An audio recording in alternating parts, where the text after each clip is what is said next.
पाक navy civilian academic test part 5 2025। इस video में हम कवर करने वाले हैं असिस्टेंट यूडीसी एलडीसी स्टोरमैन। इन चारों पोस्टों के लिए बहुत इंपॉर्टेंट टेस्ट होने वाले हैं। ठीक हो गया, आपका टाइम बिल्कुल वेस्ट नहीं करेंगे। आपका टाइम मेरे लिए बहुत इंपॉर्टेंट है क्योंकि आपके पेपर्स चल रहे हैं। उसके अलावा इसमें मोस्ट रिपीटेड क्वेश्चन है जो कि डेली बेसिस पे पेपर्स में आ रहे हैं आपके ना। उसके बाद हम स्टार्ट करते हैं क्वेश्चन नंबर 1 से। इससे पहले आपको ये बताता चलूँ, पार्ट 4, 3, 2, 1 अगर आपने नहीं देखा आप चैनल के अंदर भी जाके देख सकते हैं और प्लेलिस्ट के थ्रू भी देख सकते हैं। स्टार्ट करते हैं क्वेश्चन नंबर 1 से। If A ratio B what is called? A ratio B, इसको हम क्या कहेंगे? रेशो कहेंगे और या एडिशन कहेंगे, कॉन्सिक्वेंट कहेंगे या नॉन ऑफ दीज? तो इसका सिंपल आंसर है एडिशन कहेंगे इसको। ठीक हो गया। उसके बाद सिनोनिम ऑफ एट्रीब्यूट। एट्रीब्यूट का सिनोनिम क्या होगा? अब सिनोनिम की जब भी बात की जाएगी, सिनोनिम होता है सेम, मींस आपने याद रख लेना सेम, एक जैसा। ठीक हो गया, इसकी तरह का। और एंटोनिम होता है अलग। ठीक हो गया, उससे मुखालिफ। अब एट्रीब्यूट का सेम क्या है? क्वालिटी है, क्वांटिटी है, रूल है, नन ऑफ दीज है। तो इसका सिंपल आंसर है क्वालिटी। एट्रीब्यूट का सिनोनिम है क्वालिटी।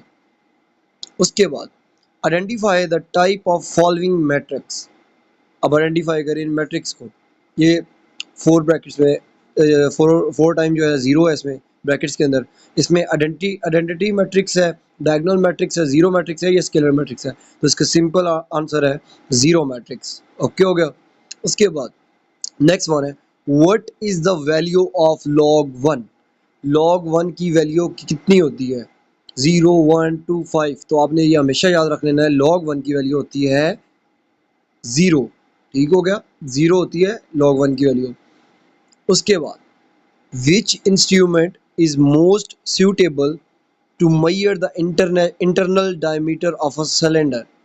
ऐसा कौन सा इंस्ट्रूमेंट है जो कि सूटेबल होता है मेजर करने के लिए, पैमाइश करने के लिए इंटरनल डायमीटर की, सिलेंडर की इंटरनल डायमीटर के लिए? तो इसका सिंपल आंसर है vernier caliper. Vernier caliper use होता है, अगर आपने पढ़ा भी होगा अपनी बुक्स में, काफ़ी बार ये फिजिक्स में आ चुका है, काफ़ी बार आता है।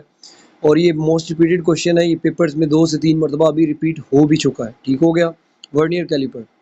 स्क्रू गेज, आपको सारा वो आपने पढ़ा हुआ है, स्क्रू गेज का इसमें ऑप्शन भी है साथ। Okay, next one what type of energy does a stretch spring processes? कौन सी एनर्जी जो है ना स्ट्रेच स्प्रिंग प्रोसेसेस, स्प्रिंग में जो यूज़ होती है, जो स्ट्रेच करने के लिए होती है, तो वो होती है पोटेंशियल एनर्जी। पोटेंशियल एनर्जी की वजह से जो स्प्रिंग होते हैं, किसी बाइक्स में होते हैं या किसी भी चीज़ में लगे होते हैं, किसी बेड के मैट्रेस में लगे होते हैं, काफ़ी सारी ऐसी चीज़ें हैं उनमें, तो वो पोटेंशियल एनर्जी के थ्रू जो है कवर अप हो जाते हैं। What is the result of 5 square? अब 5 स्क्वायर का रिजल्ट क्या है? 25। 5 का स्क्वायर कितना होता है? 25 होता है। सिंपल आंसर है। उसके बाद नेक्स्ट वन की बात करें, द प्रोसेस ऑफ प्लांट, जो प्रोसेस है, जो अमल है प्लांट का, making food using sunlight is called. Food बनाते वक्त सनलाइट के लिए, उसे हम क्या कहेंगे? रिस्पायरेशन कहेंगे, जर्मिनेशन कहेंगे, फोटोसिंथेसिस कहेंगे या फिल्ट्रेशन कहेंगे? तो इसका सिंपल आंसर है फोटोसिंथेसिस। क्योंकि जब सनलाइट की जब भी बात होगी तो फोटोसिंथेसिस को ज़्यादातर आपने नहीं भूलना, अगर वो ऑप्शन अवेलेबल हो तब। ओके हो गया। नेक्स्ट क्वेश्चन है व्हाट इज द 10% ऑफ 200? अब 10% कितना है 200 का? तो सिंपल आंसर है 20। ठीक हो गया, 10 को 20 दर करो या 20 को 10 दर करो तो 200 बनता है। ठीक हो गया। जब भी कभी ऐसा क्वेश्चन है, मैं आपको एक सिंपल थोड़ा लॉजिक बताता हूँ, जो कि वैसे तो कुछ लोग जिनके लिए, जो जीनियस है उनके लिए इतना प्रॉब्लम नहीं है, जो थोड़ा सा जिनका मैथ में थोड़ा मेंटली थोड़ा वो इतना स्टेबल नहीं, कमज़ोर है, थोड़े मैथ में वीक है ना, तो उनके लिए पता है क्या, आपको जब भी ऐसा क्वेश्चन आए, आपने 200 के ना पहले 10 हिस्से बना लेने माइंड में। ठीक है, 200 के 10 हिस्से बनाओ, कितना हो गया? सिंपल जो है 20 आता है 10 हिस्सा, तो वो 10% आ गया। अगर वो कहते हैं 20%, तो 200 के जो 10 हिस्से हैं उनमें से 2 हिस्से अलग कर दो, 20 20 40 हो गया। ठीक है, तो वो 20%। तो ये सिंपल ना थोड़ा लॉजिक है, इसको खैर जो थोड़े मैथ के अंडरस्टैंडिंग है उनके लिए तो अच्छा है। उसके बाद नेक्स्ट वन है 2 + 3 × 4 = व्हाट? अब ये क्वेश्चन जो है थोड़ा सा कंफ्यूजिंग क्वेश्चन भी है कुछ लोगों के लिए। अब देखो यहाँ पे आपने डाइमास रूल जो है ना, वो आपने सबसे पहले यूज़ करना है। डाइमास रूल का मीन है डिवीजन, मल्टीप्लिकेशन, एडिशन, सब्सट्रैक्शन। ठीक हो गया, डिवाइड, मल्टीप्लाई, एडिशन, सब्सट्रैक्शन। तो अगर आप वैसे तो करो, जैसे 2 + 3 होता है 6, × 4 करो तो 24 आता है। लेकिन ऐसे नहीं करना। डेमास रूल में पहले आता है डिवाइड मल्टीप्लाई, डिवाइड नहीं है तो हमने मल्टीप्लाई देखना है, मल्टीप्लाई है 3 मल्टीप्लाई 4 करेंगे कितना हो गया 12, और फिर उसके बाद एडिशन आता है 12 प्लस 2 हो गया कितना 14। तो इसका अभी देखिए सिंपल आंसर यहाँ पे 14 है, तो 14 पे हम कर देंगे क्लिक, डन हो गया।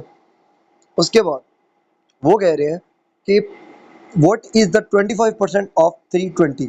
अब 320 का 25% निकालो। देखो मैंने आपको पहले भी एक चीज़ बताई थी कि आपको जो अगर थोड़े मैथ में वीक हो उनके लिए थोड़ा इजी ये है कि 320 का पहले अगर आप 10वां हिस्सा निकालें ना तो वो हमेशा इसके पहले 2 हिस्से बनते हैं, ठीक है कि यानी 32 जो है ना वो इसका 1 टाइम बनेगा, यानी अगर 320 पे हमने कोई टेबल लेके जाना हो 32 का जाएगा, 32 10 आर 320 होता है, तो 10 आर 20 आर 32 32 हो गया 64 64, और जो उसमें 16 और जमा कर दो तो आपका सिंपल आंसर आता है 80।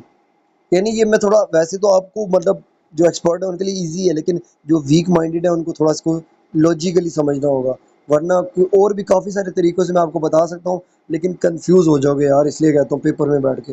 ये परसेंट वाला क्वेश्चन आ चुके हैं, एक बार नहीं, ये हर रोज़ ही तकरीबन चलता आ रहा है, ठीक है, कोई जब टाइम मिस नहीं हुआ जब ये पेपर में ना आया हो, तो इसको मेक श्योर अच्छे से याद करके जाना। अब ये नहीं है कि 320 का ही आएगा, कोई और भी आ सकता है। नेक्स्ट वन हम बात करते हैं, which vitamin is produced when sunlight hits your skin. ऐसा कौन सा विटामिन है, ठीक है, जो सूरज की रोशनी आपकी जिल्द से जब टकराती है तो कौन सा विटामिन तैयार किया जाता है, तो इसका सिंपल आंसर है विटामिन डी। हम का आपको तो खैर इसका नॉलेज होगा, विटामिन डी से ना हमारी जो सूरज की रोशनी हमें ज़रूरत होती है तो तब हमें वो अगर हमारी जिल्द के साथ टकराती है तो विटामिन डी हमें मिलता है, ताकत मिलती है। बाकी तो कैल्शियम वगैरह या विटामिन के, potassium. Okay, anyway, next one is what is the meaning of the word Ikra, which is the first word revealed in the Quran। क्या मीनिंग है वर्ड इकरा का? ये वर्ड नहीं है, यहाँ पे वर्ड आता है वर्ड। इस लफ्ज़ का क्या मीनिंग है इकरा का? विच इज़ द, जो कि फर्स्ट वर्ड रिवील हुआ था कुरान पाक में, ठीक हो गया। इसका मीनिंग क्या है? तो इसका मीनिंग है रीड। इकरा मीनिंग, इकरा का मानी है रीड। ओके हो गया, पढ़ना।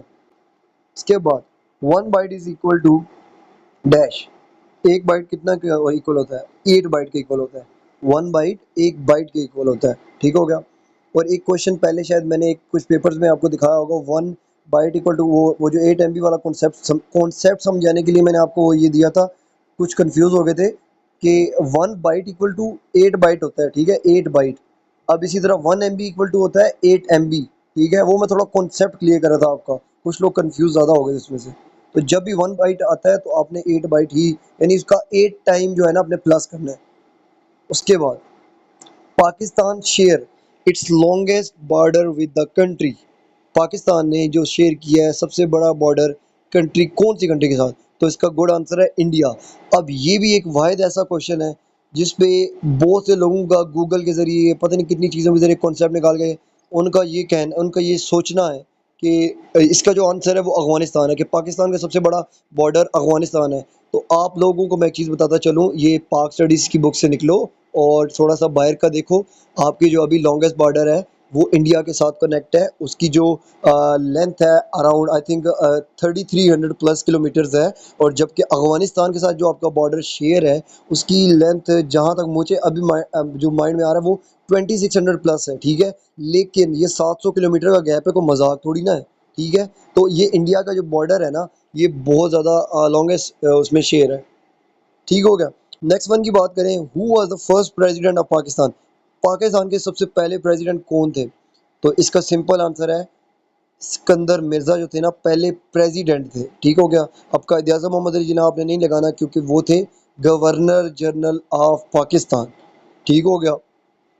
Next one, the national anthem of Pakistan is written by. जो नेशनल एंथम था तो कौमी तराना पाकिस्तान का किसने लिखा था? तो वो लिखा था हफीज़ जलंधरी ने।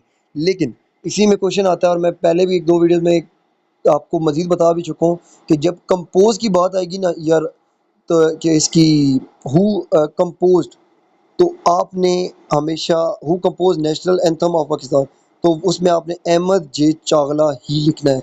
याद रख लेना, ये इंपॉर्टेंट क्वेश्चन है, आता है हफीज़ जलंधरी वाला डेली बेसिस पे आ रहा है, और अहमद जे चागला अगर लिखा है who compose the lyrics of national anthem, lyrics जिसने कंपोज किए थे तो वो अहमद जे चागला था। मैं थोड़ा टाइम इसलिए ले रहा हूँ क्योंकि आपके लिए ये बहुत इंपॉर्टेंट हो जाएगा। ओके, नेक्स्ट वन है the longest river in Pakistan is, longest river Pakistan में कौन सा है? तो पाकिस्तान में लॉन्गेस्ट रिवर है इंडस। बस आपने इंडिया को याद रखना है और इंडस आपको याद आ जाएगा। ठीक हो गया, और इंडस सिंध की साइड पे। ठीक हो गया, तो ये थी आज की हमारी वीडियो। नेक्स्ट वीडियो में मैं आपको कवर करने वाला हूँ मजीद इस तरह के और इंपॉर्टेंट क्वेश्चन। चैनल को लाइक सब्सक्राइब करना मत भूलिएगा। उसके अलावा मुझे आपसे ये जानना है कि आपका टेस्ट किस सेंटर में है, किस डेट को है, ठीक हो गया, और किस पोस्ट के लिए आपने अप्लाई किया है, और आपको मेरी वीडियो कैसी लगी। थैंक यू सो मच, मिलते हैं अपनी नेक्स्ट वीडियो में। अभी तक के लिए इतना ही।